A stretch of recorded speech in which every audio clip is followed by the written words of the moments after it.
Hello and welcome to the Majlis podcast, Radio Free Europe, Radio Liberty's current affairs talk show focusing on Central Asia. I'm Bruce Pannier, host of the Majlis and author of the weekly Central Asian Focus newsletter. Today's topic, Uzbekistan hosted a conference on Afghanistan on July 26th with representatives of the Taliban in attendance, along with delegations from more than 20 other countries. The arrangement with the Taliban has been a big issue with Central Asia for quite some time, since the Taliban returned to power last year in August. This conference was billed as a big event, and it was a big event. Unfortunately, a lot of the coverage went to what the big powers had to say, specifically the U.S. and also what Russia had to say about that. But what do the Central Asians think about the new rulers, for lack of a better word, of Afghanistan? And how are they trying to engage with these countries? Why is it important to them? And how can they move forward and progress with their own goals with the Taliban and government in Afghanistan? To talk about these topics and more, I am joined today by Jennifer Murtazashvili, Associate Professor, Director of the Center for Governance and Markets at the University of Pittsburgh, and currently the President of Central Eurasian Studies Society. Timur Umarov, Fellow at Carnegie Endowment for International Peace and the OSCE Academy. Akram Umarov, no relation, Director of the Center for Afghanistan Studies at the University of World Economy and Diplomacy. And Akram, you were at the conference, so I want to start with you first. You know, as I mentioned, we were talking before the show, unfortunately, too much of the headlines were about what the U.S. position was on the Taliban having a government, or what Russian criticism was of the U.S. and its allies in 20 years in Afghanistan, and who was going to recognize the government of Taliban as the government of Afghanistan and when. But there was certainly other discussions there. I mean, topics, constructive topics. How can they interact with each other? What does Afghanistan need? Can you tell me a little bit about the atmosphere at the conference and what some of the main constructive topics of discussion were? Yeah, thank you for the invitation. I'm very glad to be part of this very important session. So I would say the first thing which I noticed, and I think which is a big success of this conference, that the fact that Uzbekistan decided to invite not just some representatives of the countries, but exactly special representatives dealing with Afghanistan. So these are the people who work on Afghanistan on a daily basis. They know all the details, what's happening, what's going on the ground in this country, and they interact both with each other and with Taliban representatives quite often. And that's why it gave the conference opportunity to discuss the issues related to Afghanistan in a very nuanced way. The fact that during the meeting, of course, it was a kind of usual agenda when each country has 5 to 10 minutes to make an official statement. But I noticed, despite all this existing problems in the relation, we know what kind of disagreement the Taliban has with international community about protection of human rights, especially women's rights, children's rights, and also media freedom and inclusivity of their government. Despite all this rhetoric, the audience, the representatives of the countries, expressed solidarity in terms of continuous support to Afghanistan, humanitarian support to Afghanistan. So they said that they are still pledged to continue to support the country and to help people to overcome the current challenges which are they facing. And also noticeable that all Central Asian countries were represented. And I think it's one of the rare moments when the event was kind of stimulated, motivated, or initiated by big powers. But either it originated from the region itself. So it was an initiative of Uzbekistan, supported by regional countries. Then it went beyond the region by invitation of other representatives. Excellent. And thank you for making that point, that this was a regional initiative and not something, we saw in the 1990s.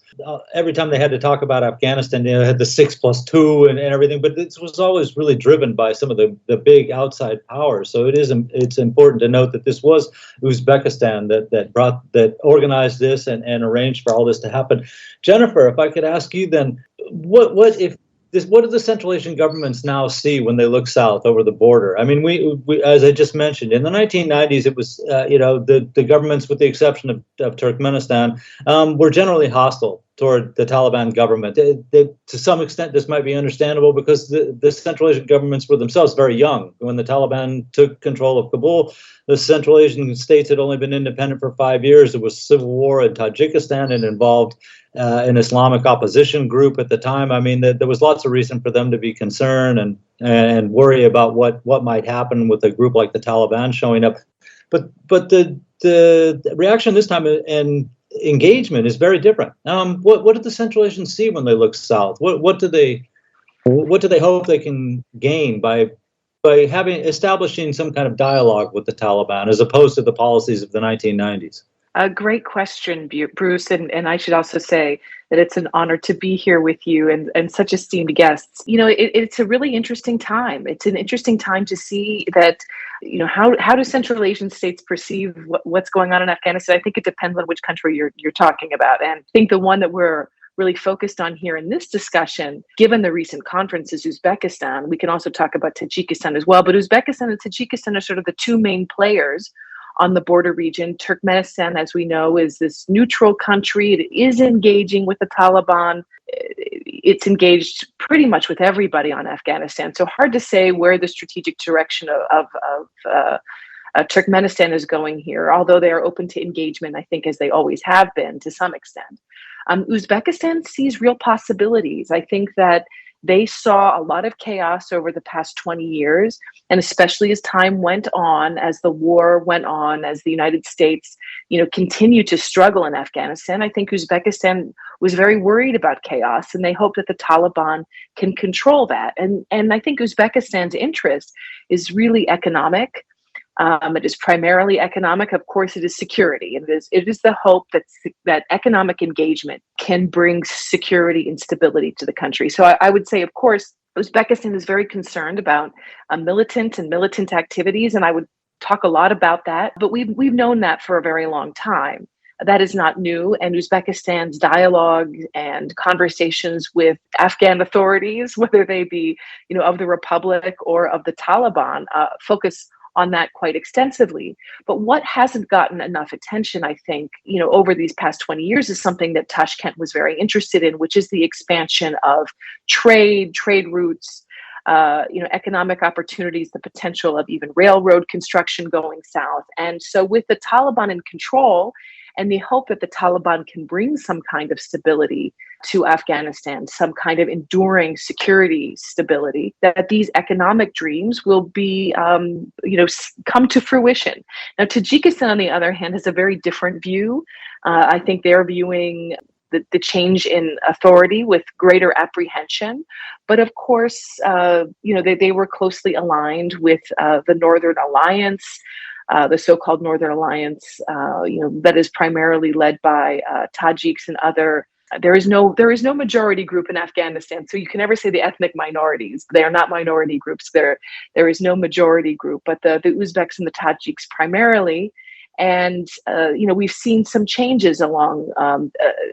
You know, we saw it wasn't really until this past summer, the summer of 2020, where the government of Tajikistan became very vehemently supportive of the Tajik opposition. They hosted Ahmed Massoud, who is the son of Ahmed Shah Massoud.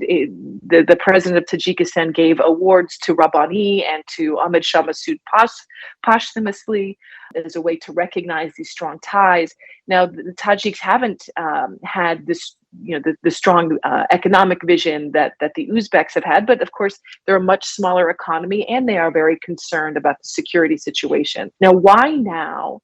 Why now? Why is this more important than ever? I think, why is this change in vision? Look at the changes in the with Russia. I think this is a really increasingly pressing issue for all of the Central Asian republics, including Kazakhstan.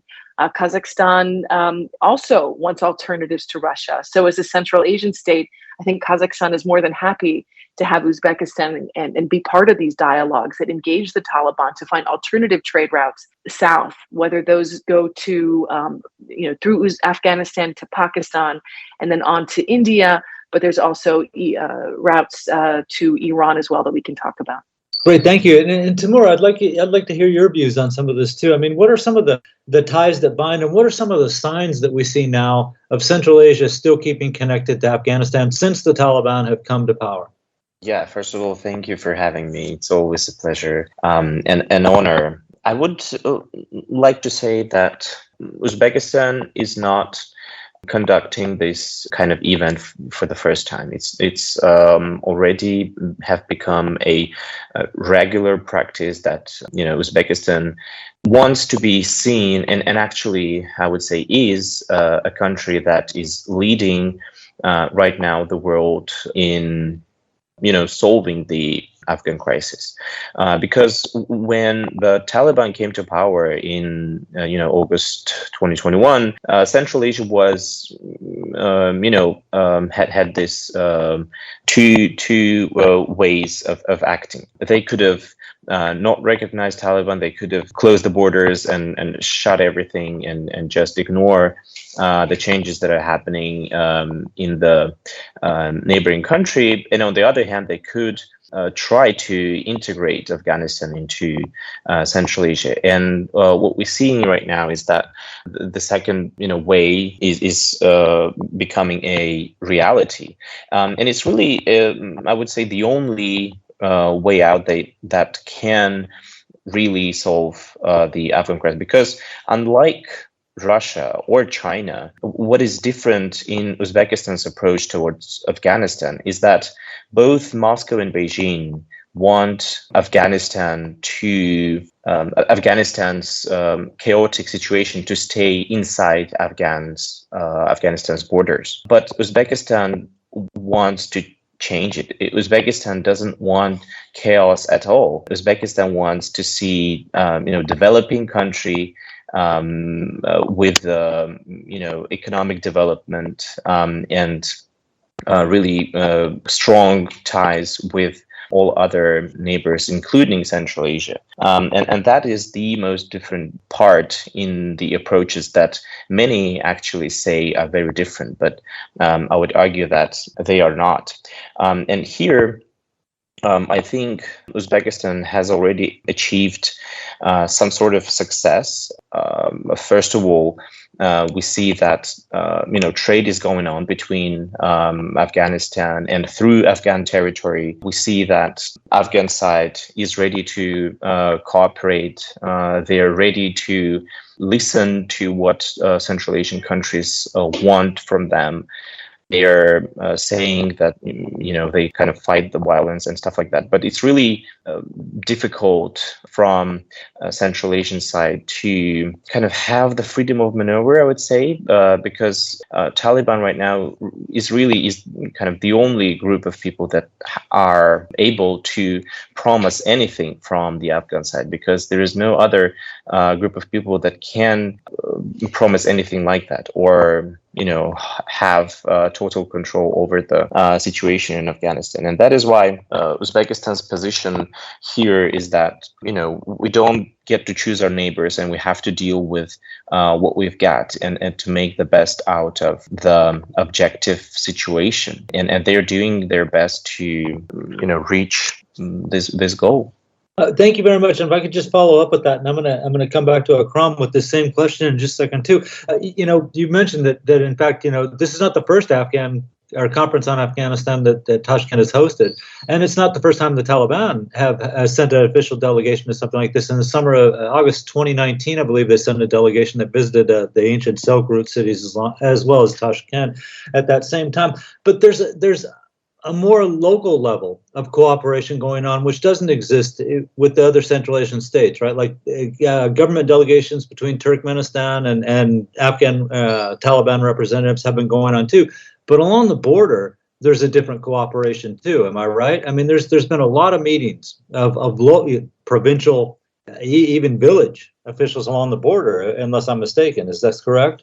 Yeah, there is a lot of things happening on the border areas, especially in Termez, which is just near the border with Afghanistan. It has become a kind of a hub for Uzbek-Afghan interaction and trade and cooperation. In Termez, opened a special educational center for Afghan citizens. Yeah, the Afghan students, youth can be trained there for dozens of specialities. Initially, it started as a special secondary education, but now they further developed it, having a higher degree as undergraduate. They can even get undergraduate degrees, especially on specialities which is essential to Afghanistan, like medicine, railway engineering, and etc. And also there is also big logistical hub, which is supporting both trade between Uzbekistan and Afghanistan, but now it's also actively used by international organizations, by other countries to deliver humanitarian aid to Afghanistan side. So I think the interaction on both areas is developing very actively. Excellent. Thank you very much. And thank you to guests too for raising your hands and wanting to participate in this too. And please feel free to do this anytime.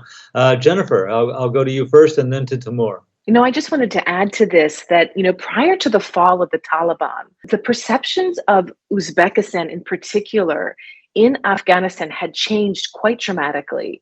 15 years ago in Afghanistan, if you were to ask people about Uzbekistan or Central Asia, many people actually couldn't differentiate between them. People had very little knowledge of what went on in those republics up north. But after Mirziyoyev came to power, there was a lot more commerce and business and trade and even tourism from Afghans visiting Uzbekistan. And I think for many, it was a model of what could be. Rather than looking to these blueprints that came in, from the United States, Uzbekistan became something that was nearby, close by, and even, to many of them attainable. They were buying properties, starting businesses. And one of the things that really worries me, however, is since the collapse of the Taliban, and I think it's a question maybe for Akram especially, is that, it's very hard for many Afghans now to get visas to go to Uzbekistan. So although we're talking about incredible trade and opportunities, it's existing at this level of commerce and trade, and not necessarily sort of this people-to-people exchanges that I think that we saw just a few years ago. And I'm really concerned, maybe, to what extent will the Taliban, will the Uzbek government allow, those kinds of Afghans that had to flee, for example, Afghanistan, or maybe want to stay in the region, to have a base from Tashkent. So I do worry that, much of that strong image that came from the South, may change as people no longer have access to Tashkent the way that they did. Great. Thank you very much. And Timur, you wanted to say something? Yeah, and I also wanted to put this conference into a kind of broader context of what is going on in Central Asia. Just a couple of weeks ago, Uzbekistan went through a major political crisis that it had for years, that can only be compared to Andijan 2005 in Karakalpakstan. And also almost the same time, we had the first major incident on the, Afghan Termez border with the 5 rockets coming from Afghan side to Uzbekistan's Termez. And the fact that Tashkent still continues to cooperate with the Taliban, still wants to pay as much attention as it can to, resolving this, broader question. I think it shows the dedication of Uzbek side, that the decision to integrate Afghanistan into Central Asia, the decision to pick this particular way of behaving with Afghanistan is not just image or PR that many experts out there are talking about. It's real dedication to kind of long-term resolving the situation and making the region a more peaceful place. Mm-hmm. Okay, great. Thank you. And I got to do the middle of the session break here in just a second, but I have one question for Akram really quick. We've talked about some of the governments who had representatives at the conference, but Timur mentioned a minute ago that the Uzbek government has a new way of looking at Afghanistan as not being, so much Central Asia and Afghanistan, but as being part of the, a unified space, of something of like inner Asia, which is really the view that the Asian Development Bank had when they developed their Central Asia Regional Economic Cooperation Program. Was the Asian Development Bank represented there, and were there other such institutions that participated in this conference in Tashkent? I think I haven't seen them on the list of participants. I mean, ADB, World Bank, and other, but it was mainly representatives of. There were representatives of United Nations, UNAMA mission, and representatives of UN General Secretary on Afghanistan. But I haven't seen on the list the participants from international financial institutions. Okay, thank you. I was just curious because, like I said, that really was the kind of an ADB view of the region, was that they considered Central Asia and Afghanistan as connected historically and still connected today, and that was part of their thinking with the carrot corridors that they did. Okay, but we've reached the midpoint, so it's my time to do another promo bit here. So this is the Majlis podcast, and today's topic is the recent conference in Tashkent on Afghanistan, and the new view that Central Asia has about events in Afghanistan since the Taliban have come to power, and trying to create some kind of a relationship with the neighbors to the south. Now, again, I am joined today by Timur Umarov, fellow at Carnegie Endowment for International Peace and the OSCE Academy, Kram Umarov, director of the Center for Afghanistan Studies at the University of World Economy and Diplomacy, and Jennifer Murtazashvili, associate professor, director of the Center for Governance and Markets at the University of Pittsburgh, and currently the president of the Central Eurasian Studies Society. And I'm Bruce Pannier, host of the Majlis podcast. Okay, so we've talked a little bit about what was going on at the conference and how the Central Asians view the situation in Afghanistan. But let's talk about some of the complications of having to deal with this kind of situation. I don't think it's probably stretching the truth too much to say that the Taliban would not be the government of choice for a lot of the Central Asian governments, and probably for the Uzbek government too. And yet they're making this work as much as possible. Now, Timur, you mentioned that there was 5 rockets fired from Afghan territory toward Termez, and actually that was the second attempt at that. There was another one in April which failed miserably, but it does show that this group, the Islamic State of Khorasan, is trying to mess up the Taliban's relations with Uzbekistan. In fact, they have propaganda specifically targeting the Uzbek government and strangely targeting the Tajik government, which is hostile to the Taliban. Can you talk about some of the complications of having to deal with the Taliban? You know, there was a lot of criticism, for instance, that Uzbekistan even had this conference at all. Certainly, former members of the members of the former Afghan government, Ashraf Ghani's government, were not happy that this happened. There were women's groups that were not happy that the Taliban were able to send representatives to Uzbekistan. How difficult is it for the Uzbek government to have to engage with somebody like the Taliban? Timur? Yes, of course, there are many obstacles and difficulties. As you said, you know, it's ethical question of how can a country cooperate with Taliban, who is known as a radical Islamist organization, and they still don't say that they're kind of no longer believe in what they used to believe when they first time came to power, and we still see a lot of problems with human rights in Afghanistan. But I should point out that many criticism about Uzbekistan's approach is coming from far abroad, but Uzbekistan is right there. It has the border with Afghanistan. And if you put yourself in the shoes of Tashkent, you would really understand that there is no other productive ways of solving the situation. As I've already said, you can, of course, close the borders and ignore what is going on in the country, but will it lead to any progress? Will it be better to, not send humanitarian aid, cut off the economic ties and trade, or try to do whatever you can with the, instruments that you have in your hands? I believe that the second way is more productive. Of course, I'm not saying that the Taliban is somehow different and they don't have these radical beliefs, but it is what it is, and Uzbekistan just goes with objective facts that it has.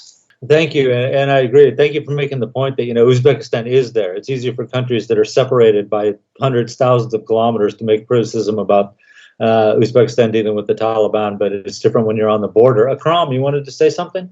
I would like to add to this that, as Timur said, geography matters. You cannot ignore your geography and your neighbors.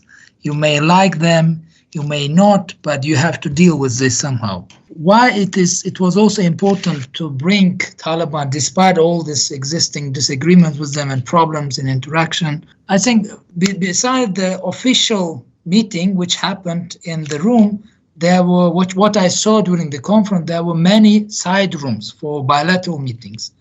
And my observation that they were very busy during the day. So many delegations had bilateral meetings with Taliban and also with each other, discussing some pressing issues. So Taliban was quite demanded during this meeting. They had very tight schedule. I haven't seen sitting very freely and enjoying their time. They were quite busy in interacting with different countries and different representatives. And regarding, I would like to also briefly, if you allow me, respond to Jennifer. She had a question about people-to-people contacts and visa issues. So yes, obviously after the Taliban takeover in last August, I assume, I don't have specific data, but I assume the number of visas provided to Afghan citizens reduced substantially because of this unclear situation in Afghanistan and how transition which happened at that time. And also, if you remember, it took Taliban more than 1 month to form some initial government. So because at that time, the interactions were quite limited. But the fact that recently Uzbekistan restored air flights with Kabul, I think it's a sign that actually there is a lot of interaction happened. So if these flights were not commercially viable, they would not be flying between the countries. And it is operated by Afghan company. And I think there is the now situation is much better. So I mean, a lot of visas have been issued, and recently the Taliban trade minister visited Tashkent also with some businessman delegation discussing cooperation in trade areas. So I think this is the situation is getting better, and also I think there is all Afghan consul now in Termez, which also means on the border there is also ongoing interaction. Otherwise, you wouldn't need any personnel there if there were no necessary work to do. Great, thank you. Jennifer, question for you. You know, we've talked that the Taliban have made some promises about what they can, or what they said they can guarantee for Central Asia, but they've made a lot of promises about many things here. So, you know, that they would respect the rights of women, that they would have an inclusive government that included other groups besides Pashtuns in the government, that they wouldn't allow their territory to be used for attacks on Central Asia. And so far, none of these promises have come true. Now, whether that was the reluctance or inability on the Taliban's part, you know, we can speculate on that for a while. But is there a limit to the patience on the Central Asian side of the border, you know, in Uzbekistan in particular, that these are nice words to hear, and we all hope that the Taliban make good on them, but they haven't so far. And how long do you let this go, and you know, with promises that are unfulfilled? So, I mean, this is a really great question. And I think we have to remember what Akram has just said here, that these are neighbors and they don't have a choice about who their neighbors are. So I think you're going to see Uzbekistan try to engage with the Taliban as much as they can to try to address these kinds of issues. You know, even President Mirziyoyev, and he made a statement to the conference, and in his statement he said, you know, he made the same thing, the same statements about inclusive government, representation, and so forth.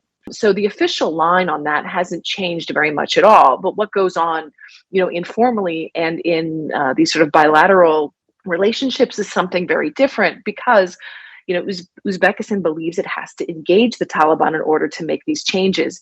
Now, I think something that will try the patience of Tashkent will be the level of terror attacks, the bombs, the missiles that come across the border, because Uzbekistan, and you know, it's a very curious question, actually, one that Akram and I had discussed previously, is why are all the missiles headed towards Uzbekistan that has made very nice overtures to the Taliban and not to Tajikistan. You do see terrorist organizations, the Ansarullah groups and new ISIS-affiliated groups emerging, Tajik groups emerging in Afghanistan.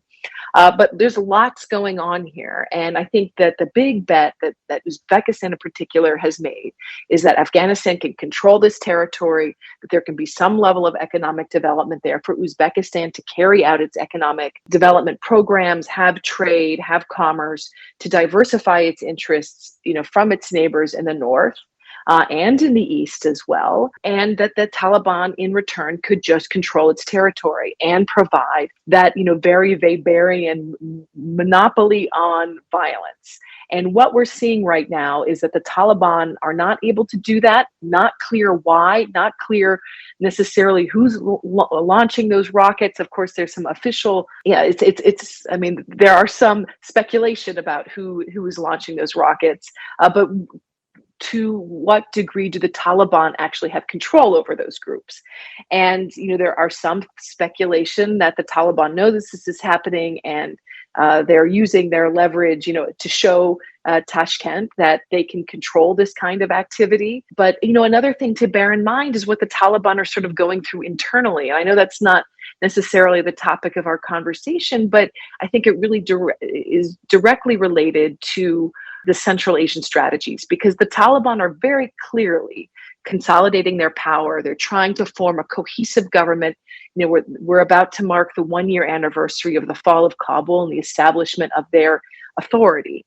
And so in that 1 year, what have we seen? Well, we've seen major collapse of living standards, an economic crisis, the inability of so many ministries to get to function. The aid is no longer coming and promoting the kind of patronage that it once did. So, the country's really at a crossroads. And can this consolidation of power, however, that I think the Central Asian republics really want, that may come at a very heavy price that will drive instability inside of Afghanistan, and that will actually undo the kind of progress that I think Central Asia wants. Now, what does this mean? It means that the Taliban are consolidating power and really upsetting those, the Tajiks and the Uzbeks inside of the country that Uzbekistan and Tajikistan have long stood by.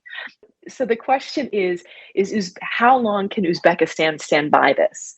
If the situation becomes more untenable, because what Uzbekistan really wants is for the Taliban to consolidate their power and create a very stable state.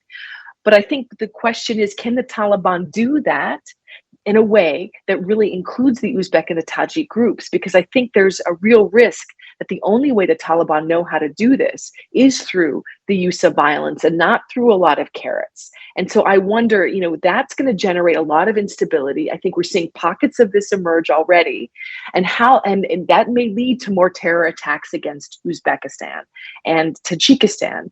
How long will the Uzbek government, for example, stand by this Taliban government if the security situation deteriorates? That's a question that I have. Okay, thank you. Kram, you had a comment? Yeah, exactly in line what just Jennifer mentioned. So in the address of the president of Uzbekistan to the participants of the conference, I've noticed one very strong message to Taliban. I haven't seen such similar statements before. There was some mentioning about the need for Taliban to take control of its territory, to reduce terroristic activity, and etc. But this time, there was a clear message saying that Taliban needs to break up the ties with all international terrorist organizations. So Uzbekistan, as I know, haven't used such phrases before. Many other countries said the same, but it was first time which I think in this context, Uzbekistan sent a message to Taliban and to take resolute measures to prevent and counteract terrorism in its all forms and manifestation. I think it's a result of this recent missile attacks which happened from the Afghan territory to Uzbekistan. Okay, good point. Okay, we're coming to the finish line here, but there's one thing. There's actually a couple more things I wanted to raise. One, and Timur, I'll start with you. it seems like you can't have a conversation these days without talking about Russia's war on Ukraine. But I mean, it does impact Central Asia. If we remember last year, when the Taliban seized Kabul, there's a lot of military exercises in Central Asia over the next couple of months, right? Some of them Russia participated in. Some of them were just between Central Asian states. But there was always the feeling among most of these countries that if things went really bad in Afghanistan and stability broke apart and spilled over into Central Asia, they'd be able to turn to Russia. That seems like it's not going to happen at all. How much of the policies that the Central Asians are developing right now toward Afghanistan is also funneled through the fact that they probably can't depend on Russian military help or security help in this situation, and so they can't. That is out of the picture now. That you can't turn to Moscow for help in this situation. Is that changing their posturing toward Afghanistan and the Taliban, in your opinion, Timur?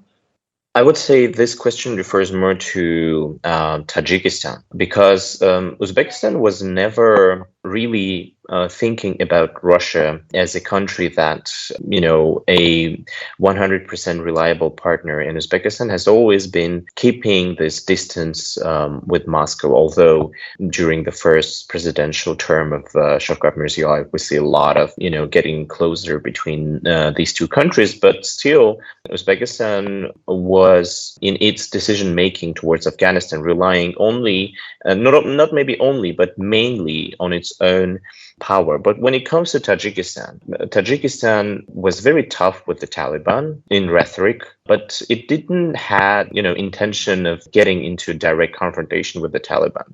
By, taking more risky approach to its neighbor, Tajikistan wanted to kind of boost, I think the Rahman regime wanted to boost its popularity at home and abroad.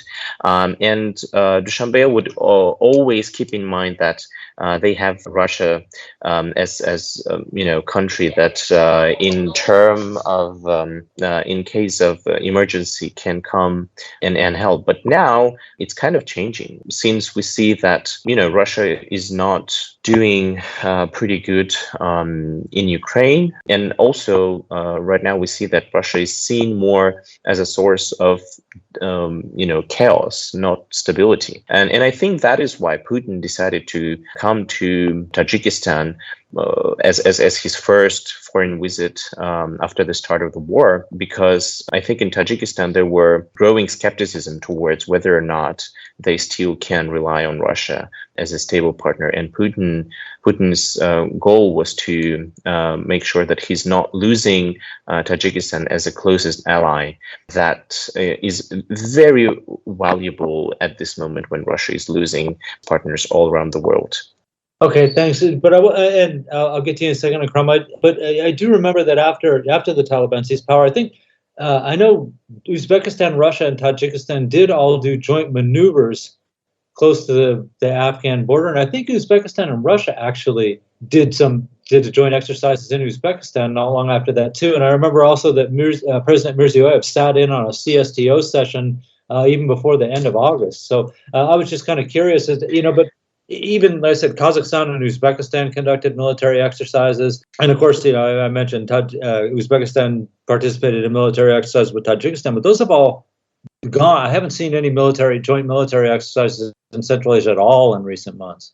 So that's why I'm kind of curious if if this is a conscious choice not to antagonize the Taliban, a trust building measure, or if they just realize that, without in Tajikistan's case, certainly, but without CSTO backing, Russian backing, that it's kind of sobered or caused some of the Central Asian states to reconsider what exactly their security posture is toward Afghanistan. And Akram, I'm sorry, I know you want to say something. Go ahead, please. Thank you for this opportunity. And maybe I will briefly share my view on your last question and also add some comments to what Timur said before. Regarding exercise, of course, the last year in August, when situation in Afghanistan was deteriorating, there was a lot of uncertainty what will happen in this country very soon. I think that this was a part of this kind of preparation, conducting different military trainings. But at the same time, I should underline that actually it's part of also Uzbekistan's multi-vector foreign policy. it was not just military trainings with Russia and Tajikistan. There were many other trainings there were visit of, for example, Indian military to Uzbekistan. They also conducted joint trainings. There were some military trainings in the US, in Pakistan, between the militaries of Uzbekistan and these countries. So but in the recent months, I agree with you that probably there is no need to conduct some trainings because there is no big activity on this border areas. There were incidents obviously happened on Uzbek-Tajik border, Tajik-Afghan border and Uzbek-Afghan border, but they happen not permanently, but from time to time. So there is no need to conduct big military trainings in this regard. Regarding the implications of the war in Ukraine, I would like also to add that this conference was not just about security measures and talks with Taliban on making some concessions and finding a compromise. The second part of the conference was devoted to economic development. In this regard, Uzbekistan emphasized a lot the infrastructure projects, well-known infrastructure projects, which Uzbekistan is now actively promoting. This railway project going to Peshawar in Pakistan, and also the electricity transmission line Surkhan Puli Khumri. And the presentation of this infrastructure line, transmission and these infrastructure projects is important, especially in the current conditions, when Central Asia is facing so many problems in using northern transport corridors due to the war between Russia and in Ukraine, and because of the sanctions on Russia and Belarus. Now, especially now, Central Asia needs alternative transport corridors, and Afghanistan is one of the most important ones, and is a key to link Central Asia to South Asia. Thank you, and that's perfect, because this is how I wanted to finish this off on a positive note. And you mentioned, right, that the potential of the railway, and of course the other power line that they want to get through there.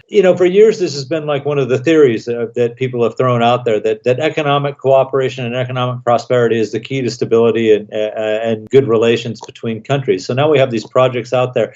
How much is that true? Again, we're trying to end this conversation on a positive note, and I'll start with Jennifer. Benefits. What do they get? Benefits from cooperation with Afghanistan, and also a little bit, if you could throw in, and Timur, when you get to you also, how much is Central Asia following Uzbekistan's lead on this too? Is this the opening up a north-south route? Does this put Uzbekistan in the driver's seat, for lack of a better term? But I mean, it certainly puts them in a more prominent position.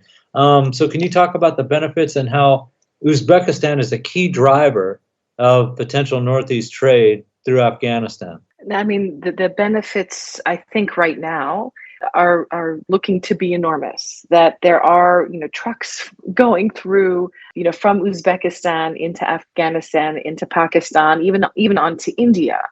And, this is really an important moment for Uzbekistan, as Akram and Timur have both mentioned, that Central Asian states are really turning away from Russia.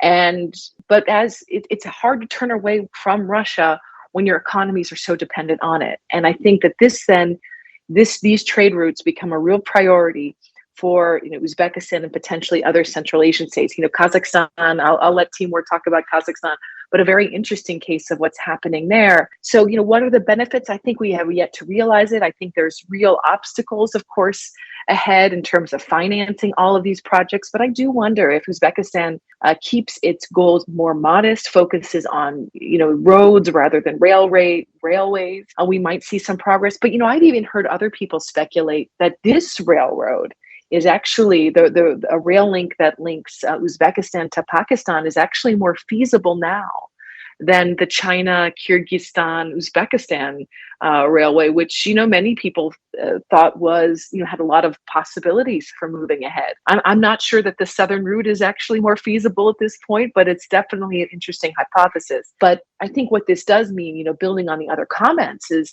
look at Russia's diminished role. I think that these activities that we're seeing could be sort of a death knell for things like the Eurasian Economic Union and for the CSTO. We saw, as you mentioned, how Uzbekistan even observed and participated in sort of joint military exercises with Russia. There was, this uncertainty about what would happen in Afghanistan. I don't even think Uzbekistan thought the government would collapse in the way that it did. And there was, and I think the Russian invasion of Ukraine was also unexpected and led people to look at Russian forces in new ways and really diminished expectations of Russia. So we're really seeing Central Asia come into its own here. And I think that we're seeing so many creative, initiatives taken from the region. And, to echo what Akram said in the very beginning, this is a Central Asian initiative. And I think this is something that Central Asia should be very proud of as they chart their own course. We're seeing Central Asian states have a lot of power. They are not just pawns of the great powers. Excellent. Thank you. Okay. And Timur, you're going to get the final word on this. Kazakhstan, for instance, right? Leading exporter of wheat and flour to Afghanistan for the last few years prior to the Taliban coming to power. There's a lot to be gained, not just for Kazakhstan, but other Central Asian states can get on this too. But the gateway to Afghanistan kind of goes through Uzbekistan at the moment. So part of this question is, are the Central Asian governments, those that want cooperation with Afghanistan, leaving it to Uzbekistan to deal with the Taliban? And then what are the benefits for Uzbekistan and more broadly Central Asia from dealing with the Taliban in Afghanistan? I hate to be the pessimist here. I'm sorry for that. But I don't think that right now we can say that, Russia's dominance in Central Asia is over. I still believe that even considering Russia's isolation, it still would continue to be one of the most important, economic and geopolitical players in Central Asia. But what has really changed is that every single Central Asian state's bargaining position on the negotiation table with Russia is much stronger right now. And they would get to choose in many questions what are the details of the cooperation. But when we talk about long term, I really see that Uzbekistan right now is leading at least at creating a narrative and creating this route that everyone in Central Asia is following, even though many are talking about, this so-called competition between Kazakhstan and Uzbekistan. We see that on the question of Afghanistan, Tashkent is leading, and Kazakhstan mostly echoes what Uzbekistan is saying and doing. And I think in long term it will lead to a process of connecting Afghanistan closer to Central Asia, where Uzbekistan will be setting this narrative and will lead to Uzbekistan's kind of more leadership positions in the region, at least towards Afghan question. And on Russia, I think in long term, it's inevitable that Russia's role in Central Asia will be declining. This is the process that we have been observing for decades already, but with every single conflict that Russia has with the West, it's driving itself away from Central Asia, and this is what is happening in the long term. Excellent. Thank you very much. And as much as I would love to go on with this conversation for another few hours, and just to keep Timur away from the beach for a while longer, we do have to wrap this thing up. So I'd like to say thank you to our guests for a fascinating conversation.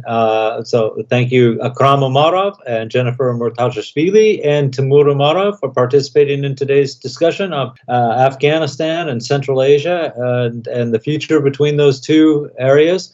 And a big thanks, of course, to Nathan Shoemaker, my Majlis podcast producer in Washington, D.C., for his fine work. And a reminder that you can subscribe to the Majlis podcast or the Central Asia in Focus newsletter by visiting RFARL's website at rfarl.org. Thanks for listening, and we'll be back next week. Bye-bye.